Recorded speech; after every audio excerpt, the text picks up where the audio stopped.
जो Gurukul class 10th में आपका स्वागत है। आज हम लोग क्लास 10th में साइंस का सेट 1 पढ़ने वाले हैं। इसमें भी आपको एसएसटी की तरह साइंस में भी 5 सेट मिलने वाला है और यह सभी सेट जो है आपके एग्ज़ाम के दृष्टिकोण से बहुत महत्वपूर्ण है। तो इस सेट का में भी इसी तरह से 40 क्वेश्चन है और इसमें भी सभी प्रश्न जो है अनिवार्य रहता है। प्रत्येक प्रश्न के लिए एक अंक निर्धारित किया गया है और प्रत्येक प्रश्न में 4 विकल्पिक है। सही विकल्प का चयन करना है। गलत उत्तर के लिए कोई अंक काटा नहीं जाता है, यह इंस्ट्रक्शन है। तो इसमें आपको मेन रूप से क्या करना है, तो आप क्या है कि बिना उत्तर देखे वह एमसीक्यू का जो है सेल्फ टेस्ट करेंगे पहले। अगर कुछ प्रश्नों के उत्तर आप गलत चुनते हैं तो तुरंत उनका सही उत्तर समझने का आप प्रयास करेंगे और इससे ऐसा करने से क्या होगा कि आपका आत्मविश्वास बढ़ेगा और परीक्षा में गलती नहीं के बराबर होगी। तो आप जो हैं इस परीक्षा में प्राप्त जो है आपका एक एक अंक जो है आपकी सफलता के लिए क्या है, बहुत ही महत्वपूर्ण होता है। तो चलिए हम लोग सेट 1 का साइंस का मॉडल सेट 1 जो है बनाते हैं और इसमें सभी क्वेश्चन वीवीआई हैं और इसमें भी लगभग 200 क्वेश्चन हैं। सेट 1 में 40 40 क्वेश्चन है और जितने भी हिंदी भाषी जो एग्ज़ाम देने वाले हैं बोर्ड, तो हिंदी भाषी बोर्ड जितने हैं उन सभी बोर्ड के स्टूडेंट विद्यार्थियों के लिए यह बहुत ही महत्वपूर्ण सेट है। तो चलिए हम लोग इस सेट का फर्स्ट क्वेश्चन समझते हैं कि क्या कहता है। फर्स्ट क्वेश्चन कहता है कि दाढ़ी बनाने में किस प्रकार के दर्पण का उपयोग किया जाता है। तो हम लोग जानते हैं कि दाढ़ी बनाने के लिए जो है, बोलिए, पहला समतल दर्पण, दूसरा उत्तल दर्पण, तीसरा अवतल दर्पण, इनमें से कोई नहीं। चलिए आप सोच लिए होंगे कौन आंसर है, तो इस सवाल का आंसर थर्ड है, अवतल दर्पण का प्रयोग करते हैं। दूसरा है गोलीय दर्पण में फोकस दूरी और वक्रता त्रिज्या के बीच संबंध है। तो एक फार्मूला आप पढ़ चुके हैं, R = 2F। रेडियस जो होता है, रेडियस जो है ऑफ कर्वेचर जो है फोकस का क्या, फोकल लेंथ का दुगना होता है। तो इसलिए R = 2F, यही इसका मेन फार्मूला है। तो देखिए R = 2F इसमें कहाँ है, तो R = F/2 है, ये भी गलत है। F = R/2 यह सही है, क्योंकि जब F बराबर करेंगे तो R/2 हो जाएगा, ठीक है। और R = F होता ही नहीं है, इनमें से कोई नहीं। तो कौन सवाल का आंसर इसका लग रहा है, दूसरा लग रहा है। थर्ड क्वेश्चन कर रहा है, प्रकाश के अपवर्तन की क्रिया में कौन सी भौतिक राशि अपरिवर्तित होती है। जब प्रकाश की क्रिया होती है तो उस क्रिया में कौन सा जो है भौतिक राशि अपरिवर्तित होती है। तो हम लोग जानते हैं कि कोई भी जब क्रिया होती है, प्रकाश जब भी है, प्रकाश मान ली कि इस तरह से आया और आने के बाद इस तरह से रिटर्न हो गया, ठीक है। तो क्या होता है, कभी कभी माध्यम चेंज हो जाता है तो उसके अनुसार कुछ परिवर्तन आ जाता है। जैसे पहला है, इसका ऑप्शन दिया हुआ कि आवृत्ति, वेग, तरंगदैर्घ्य, इनमें से कोई नहीं, ठीक है।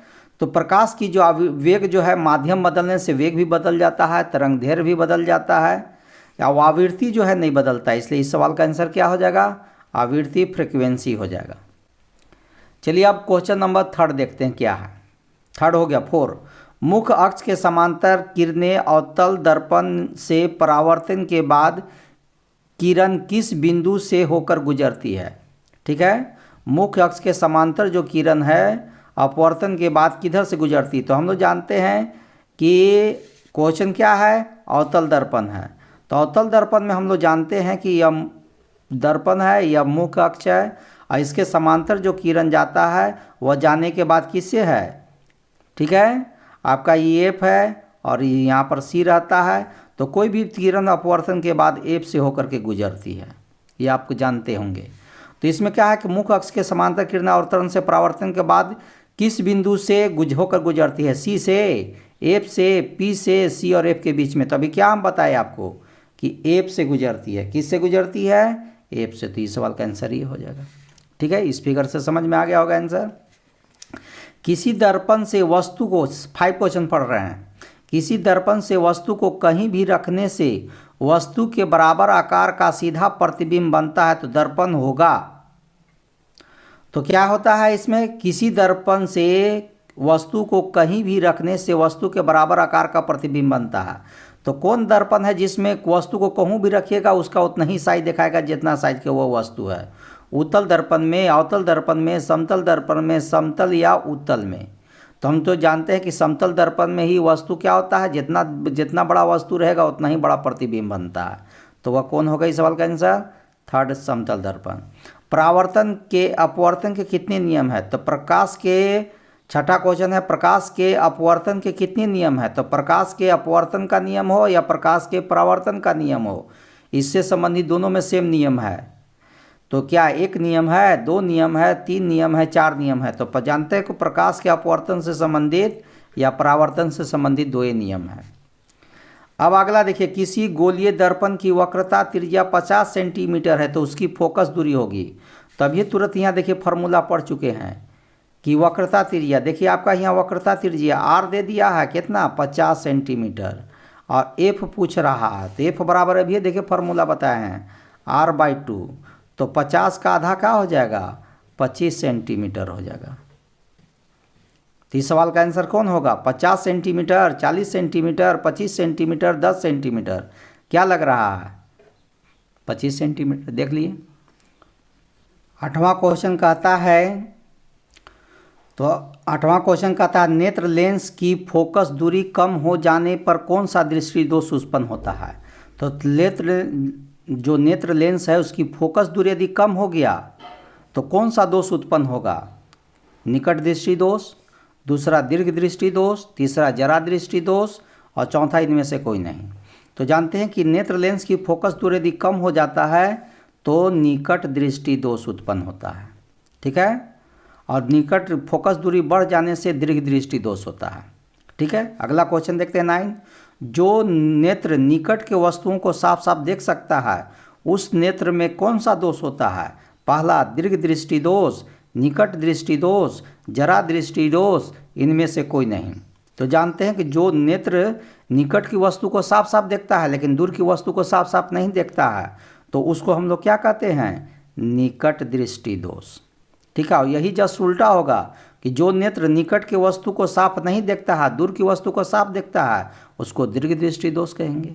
तो जस्ट इसका दोनों एक दूसरे को उल्टा है। अगला है कि निकट, 10वां क्वेश्चन, निकट दृष्टि दोष को दूर करने के लिए किस लेंस का प्रयोग किया जाता है?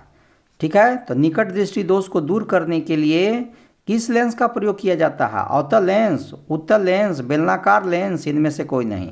तो हम लोग जानते हैं कि इस सवाल का आंसर क्या होगा? पहला होगा, अवतल लेंस का प्रयोग किया जाता है। और यही दूर दृष्टि दोष होता, दीर्घ दृष्टि दोष, तो उसके लिए उत्तल लेंस का प्रयोग किया जाता है। तो आप देख लीजिए, निकट दृष्टि दोष है तो अवतल लेंस, दीर्घ दृष्टि दोष है तो उत्तल लेंस, आपको दिमाग में रख लेना है। Question number 11। क्वेश्चन नंबर 11 देखिए, 4 डायोप्टर क्षमता वाले अवतल लेंस की फोकस दूरी क्या है? डी मतलब डायोप्टर, लेंस की क्षमता का ऐसा ही मात्रक डायोप्टर होता है। तो 4D डायोप्टर वाले अवतल लेंस की फोकस दूरी क्या होगा? तो फोकस दूरी का फॉर्मूला होता है 1/p, 1 और p मतलब पावर, ठीक है, क्षमता।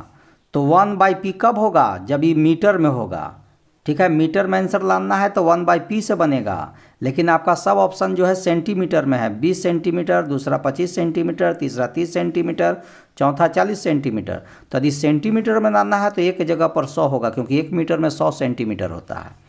तो 100 हो गया और नीचे 4 होगा, काट देंगे, कितना बार में कटेगा? 25 बार में कटेगा। तो 25 सेंटीमीटर कौन ऑप्शन है? दूसरा है, यही आंसर हो गया। किसी उत्तल लेंस का फोकसांतर 50 सेंटीमीटर है तो इसकी क्षमता होगी। तो अभी देखिए जस्ट इसका हो गया, अब इसमें जस्ट उसका उल्टा हो गया। क्षमता निकालना है तो 1/f हो जाएगा, लेकिन यहाँ सेंटीमीटर में दिया है तो 100/f हो जाएगा। तो 100 के तो 100 हो गया, लेकिन क्षमता कितना है? 50 सेंटीमीटर है। तो 50 से काट देंगे तो 2 बार में कट जाएगा, ठीक है। तो 2 देख लीजिए क्षमता कहाँ है इसमें, तो इसमें क्या आ गया? 2 आया। और याद रखिएगा कि हमेशा उत्तल लेंस रहेगा तो उत्तल लेंस का पावर जो है हमेशा पॉजिटिव होता है और अवतल लेंस का पावर हमेशा नेगेटिव होता है। तो आपको देखिए 2 जो आया वो +2 आया, ठीक है, 2 जो आया वो +2 आया। तो +2 देखिए यहाँ 4 में आंसर है, -2 भी है, प्लस भी 2 है। तो उत्तल लेंस का पावर जो है हमेशा पॉजिटिव रहता है और अवतल लेंस का जो पावर है हमेशा नेगेटिव होता है। तो यदि प्लस माइनस का बात आएगा तो ये बात को आपको याद रखना है। अगला सवाल 13 सवाल देखिए, प्रकाश का वेग सर्वाधिक होता है कहाँ? कांच में, दूसरा पानी में, तीसरा हवा में, चौथा निर्वात में। चलिए आपको क्या लग रहा है बोलिए। तो सबसे अधिक जो है वेग होता है निर्वात में। दिए गए प्रक्रम में कौन ऊष्माक्षेपी है? कौन इसमें क्रिया है? श्वसन ऊष्माक्षेपी है कि पाचन है कि तीसरा उत्सर्जन है कि चौथा संवहन है? इसमें से कौन क्रिया आपको लग रहा है जो ऊष्माक्षेपी है? तो श्वसन में क्या होता है? ऊष्माक्षेपी क्रिया है। चिप्स के पैकेट में विकृत गंधिता से बचने के लिए, विकृत गंधिता मतलब उसमें स्मेल ना आवे, सड़े नहीं, इससे बचने के लिए, ठीक है, दिए गए चिप्स के पैकेट में विकृत गंधिता से बचने के लिए कौन सी गैस डाली जाती है? तो जानते हैं, पहला कि ऑक्सीजन, दूसरा नाइट्रोजन, तीसरा हाइड्रोजन, चौथा कार्बन डाइऑक्साइड। तो आप इसको तो बहुत बार इसके बारे में पढ़ चुके होंगे, आंसर जान चुके होंगे। दूसरा होगा नाइट्रोजन। तीसरा कहता है जंग लगना किस प्रकार की अभिक्रिया है? जंग लगना किस प्रकार की अभिक्रिया है? बोलिए, जंग लगना किस प्रकार की अभिक्रिया है? संयोजन अभिक्रिया, वियोजन अभिक्रिया, विस्थापन अभिक्रिया, द्विविस्थापन, द्विविस्थापन अभिक्रिया। क्या उन अभिक्रिया आपको लग रहा है इसमें से? बोलिए। तो जंग लगना जो है इसमें ऑक्सीजन का नमी का संयोग होता है, इसलिए यह संयोजन अभिक्रिया है। दिए गए अभिक्रिया में किस पदार्थ का उपचयन हो रहा है? इस पर में किन पदार्थ का उपचयन? उपचयन मतलब ऑक्सीडेशन। किसमें? ऑक्सीजन जुट रहा है। देखिए ऑक्सीडेशन, यही दोनों में से किसी एक में ऑक्सीडेशन हो रहा है। आंसर यही दोनों में से एक है जिसमें से देख लीजिए ऑक्सीजन जुटा। तो पहला ऑप्शन है ZNO, हो सकता है इसमें से है। सी इसमें भी है। ZNE तो नहीं होने का बात है और COE भी नहीं होने का बात है, क्योंकि उपचयन अपचयन जो होता है, ऑक्सीडेशन और रिडक्शन, यही दोनों जो रिएक्शन के पहले जो होता है उसी में से कोई एक होता है। तो आप देखिए ZNO, इसमें ऑक्सीजन था और कार्बन में ऑक्सीजन नहीं था, लेकिन इधर देखते हैं कि ऑक्सीजन इसमें से हट गया है और इसमें ऑक्सीजन जुट गया है। तो किस में ऑक्सीजन जुटा है? कार्बन में जुटा है, इसलिए कार्बन का ऑक्सीडेशन उपचयन हो रहा है। इसलिए इस सवाल का आंसर कौन हो जाएगा? सी हो जाएगा। अगला कह रहा है कि दिए गए समीकरणों में कौन सा रासायनिक समीकरण संतुलित है? इसमें से कौन सा समीकरण ऐसा है जो आपको संतुलित बैलेंस लग रहा है? तो देख लीजिए, इसमें मिला करके कैल्शियम 1 है तो कैल्शियम 1 है, ऑक्सीजन यहाँ 2 और 2 4 है तो 3 और 1 4 हो गया। हाइड्रोजन देखिए 2 है तो यहाँ भी हाइड्रोजन 2 है, कार्बन 1 है तो कार्बन 1 है। ये तो पहला तो पूरा बैलेंस लग रहा है। दूसरा देखिए नहीं है, इसमें हाइड्रोजन 2 है तो यहाँ हाइड्रोजन 4 ही खत्म हो गया। एल्युमिनियम 4 है तो एल्युमिनियम यहाँ 2 एगो है, यहाँ कॉपर 2 है तो कॉपर यहाँ एगो है। तो बैलेंस कौन है? पहला है। दिए गए समीकरण में कौन सी अभिक्रिया हो रही है? तो देखिए यहाँ एक पदार्थ एक तत्व है और इधर यौगिक है, मिलकर के इसमें से क्या कर रहा है कि यह इसको विस्थापित कर दे रहा है। यहाँ से क्लोरीन को यहाँ से क्या कर रहा है? कॉपर जो है क्लोराइड, इसमें से क्लोरीन हट करके Pb लीड के साथ जुड़ जा रहा है। तो इसमें क्या हो रहा है कि इसको हटा करके Cu को हटा करके अब इसके जगह पर Pb बैठ जा रहा है। Pb देखिए जुट गया Cl2 के साथ, तो इसमें हट गया। तो इसको कोई ऐसा अभिक्रिया को क्या कहा जाता है? ठीक है, जिसमें कोई पदार्थ कोई दूसरा जो पदार्थ है उससे क्या होगा, इसको हटा देगा, हटा करके यहाँ AC हो जाएगा और B को इधर कर देगा। तो इस तरह का अभिक्रिया को क्या कहा जाता है? संयोजन, दूसरा ऊष्माक्षेपी अभिक्रिया, तीसरा वियोजन अभिक्रिया, चौथा विस्थापन अभिक्रिया। तो इस ऐसे अभिक्रिया को कहा जाता है विस्थापन अभिक्रिया। अगला है 20वां, दिए गए पदार्थों में कौन गंधीय सूचक की तरह व्यवहार करता है? ठीक है, इसमें कौन जो है गंधीय सूचक की तरह व्यवहार करता है? पहला हल्दी, दूसरा लिटमस, तीसरा चाइना रोज, चौथा प्याज। इसमें से कौन आपको लग रहा है ऐसा? ठीक है, तो गंधीय सूचक की तरह, गंध के स्मेल की तरह व्यवहार करता है, उसमें से इस चारों में से कौन है? तो इस सवाल का आंसर चौथा है, प्याज है। हड्डियों को जोड़ने के लिए डॉक्टर किस लवण का प्रयोग करते हैं? तो जानते हैं कि हड्डी को जोड़ने के लिए प्लास्टर ऑफ पेरिस का प्रयोग किया जाता है। तो इसमें आप देख लीजिए कि प्लास्टर ऑफ पेरिस का फार्मूला कौन है। यदि आप फार्मूला जान गए तो आंसर जान गए, तो आपको जो लगता है इसे बोल सकते हैं। CaOCl2 किसका फार्मूला है? CaOH का whole 2, CaCO3, CaSO4 into half H2O। ये चारों में से प्लास्टर ऑफ पेरिस का कौन है? क्योंकि प्लास्टर ऑफ पेरिस से ही हड्डियों को जोड़ा जाता है, प्लास्टर करके हड्डी को आपस में ज्वाइंट रखा जाता है। तो यहाँ देखिए CaSO4 इंटू हाफ H2O, यही है प्लास्टर ऑफ पेरिस का फार्मूला। विरंजक चूर्ण का सूत्र क्या है? Na2CO3, CaCO3, तीसरा CaOCl2, CaOH का होल 2। यह चारों में से कौन विरंजक चूर्ण का है? विरंजक चूर्ण का उपयोग जानबे करते हैं, कीटाणुनाशक है ना। इसका कीटाणुनाशक में या पानियों को ब्लीचिंग करने में, या कपड़ा को ब्लीचिंग करना हो, और भी तरह की चीज़ों को ब्लीचिंग करना हो, कीटाणु मुक्त रखना हो, तो विरंजक चूर्ण का छिड़काव किया जाता है। तो इसमें से आपको चारों में से कौन ऑप्शन लग रहा है विरंजक चूर्ण का? तो CaOCl2, यही है विरंजक चूर्ण का फार्मूला। तो इस क्वेश्चन है, इस चित्र में कौन अभिक्रिया हो रही है? यह चित्र है, इसमें करंट दिया जा रहा है, एनोड कैथोड है, बैटरी से जोड़ा हुआ है, इसमें करंट है, ऑक्सीजन है, प्रक्रिया ग्रेफाइट रोड है, प्लास्टिक मग है, हाइड्रोजन जल है, ठीक है। तो जल के अंदर क्या हो रहा है? इसमें करंट दिया जा रहा है, जल H2O, और जब इसमें करंट जा रहा है, इलेक्ट्रिक करंट जा रहा है, तो हाइड्रोजन अलग हो जा रहा है, ऑक्सीजन अलग हो जा रहा है, ठीक है। तो इसको बैलेंस करने के लिए इस तरह से कर सकते हैं। तो यहाँ पर कौन अभिक्रिया होता है? एक पदार्थ टूट करके दो या दो से अधिक बन रहा, तो ऐसे अभिक्रिया को क्या कहा जाता है? पहला संयोजन, दूसरा वियोजन, तीसरा द्विविस्थापन, ठीक है, और चौथा विस्थापन। तो इसमें क्या हो रहा है? एक पदार्थ टूट करके दो या दो से अधिक बनाता है, तो उसको जानते हैं कि वियोजन अभिक्रिया, डिकम्पोजिशन रिएक्शन कहा जाता है। अब है 24 क्वेश्चन, ठीक है, कि टमाटर में कौन सा अम्ल पाया जाता है? टमाटर में कौन सा अम्ल है? टमाटर में जितना भी खट्टा पदार्थ है सभी में अम्ल होता है, लेकिन सभी खट्टा पदार्थ में एक ही जैसा अम्ल होता है ऐसा नहीं है। तो इस टमाटर में कौन सा अम्ल पाया जाता है? पहला एसेटिक अम्ल, दूसरा सिट्रिक अम्ल, तीसरा लैक्टिक अम्ल, चौथा ऑक्जेलिक अम्ल। चारों में से आपको कौन लग रहा है? कौन सा अम्ल इसमें होगा? बोलिए। तो इसका आंसर जानने से पहले आपको बुक का थोड़ा सा है हिंट्स दे दे रहे हैं। यह बहुत परीक्षा के दृष्टिकोण से यह इम्पोर्टेंट है। एग्जाम में कोई ना एग्जाम में आपको जो है इसमें से कोई ना कोई एक वो एग्जाम में दे देगा, इसलिए आपको इसके लिए कहा है, इसको याद थोड़ा सा कर लीजिएगा। देखिए लिखा हुआ सिरका है तो एसेटिक अम्ल होता है, संतरा है तो सिट्रिक अम्ल होता है, इमली है तो टार्टरिक अम्ल होता है, टमाटर है तो ऑक्जेलिक अम्ल होता है, दूध दही सब है तो लैक्टिक अम्ल होता है, ठीक है। और नींबू है तो सिट्रिक अम्ल है, चींटी का डंक है तो मेथोइक अम्ल है, नेटल का डंक है तो मेथोइक अम्ल है। तो यह आपका एग्जाम है। तो अभी मेरा था कि टमाटर में कौन है, तो ऑक्जेलिक अम्ल है। तो चलिए इसी को हम लोग टिक मारते हैं। तो देख लिए होंगे कि इसका आंसर क्या था, ऑक्जेलिक अम्ल।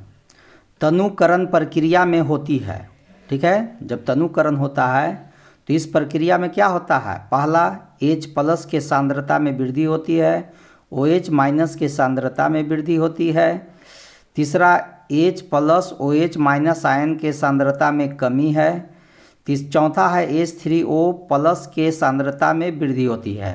आपको इसमें से कौन ऐसा कौन लग रहा है कि यह होगा, ठीक है।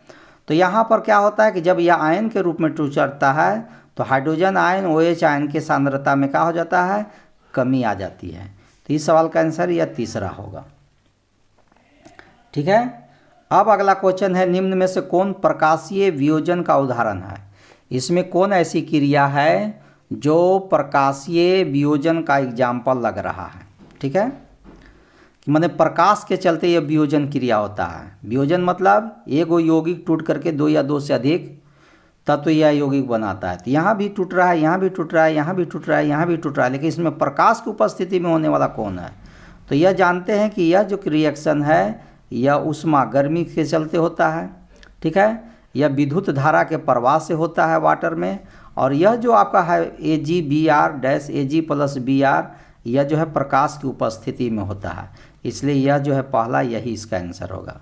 यदि ऊष्मा रहता तो ये वाला तीसरा आंसर हो जाता, विद्युत धारा पर रहता तो यह दूसरा आंसर हो जाता।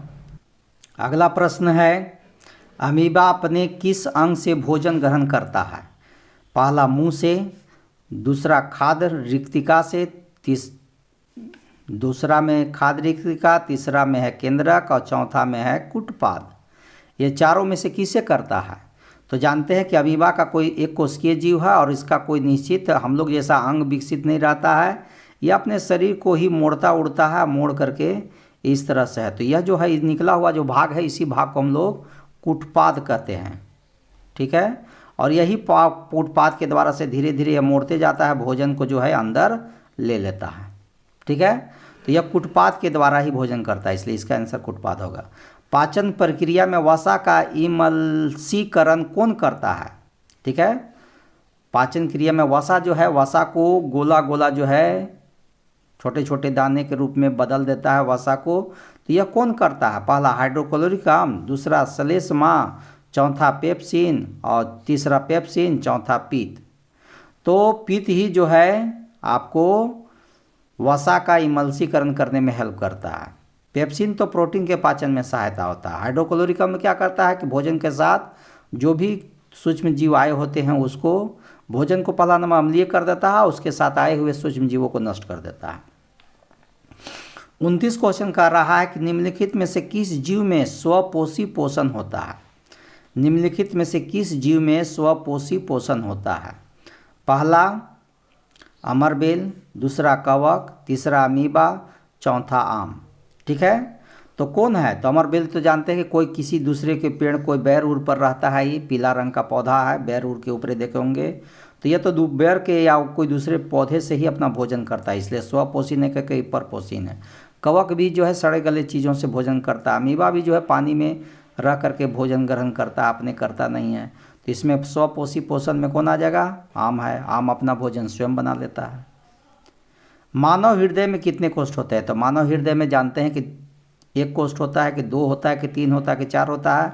तो मानव का जो हृदय है वह 4 कोष्ठकों में बटा हुआ रहता है।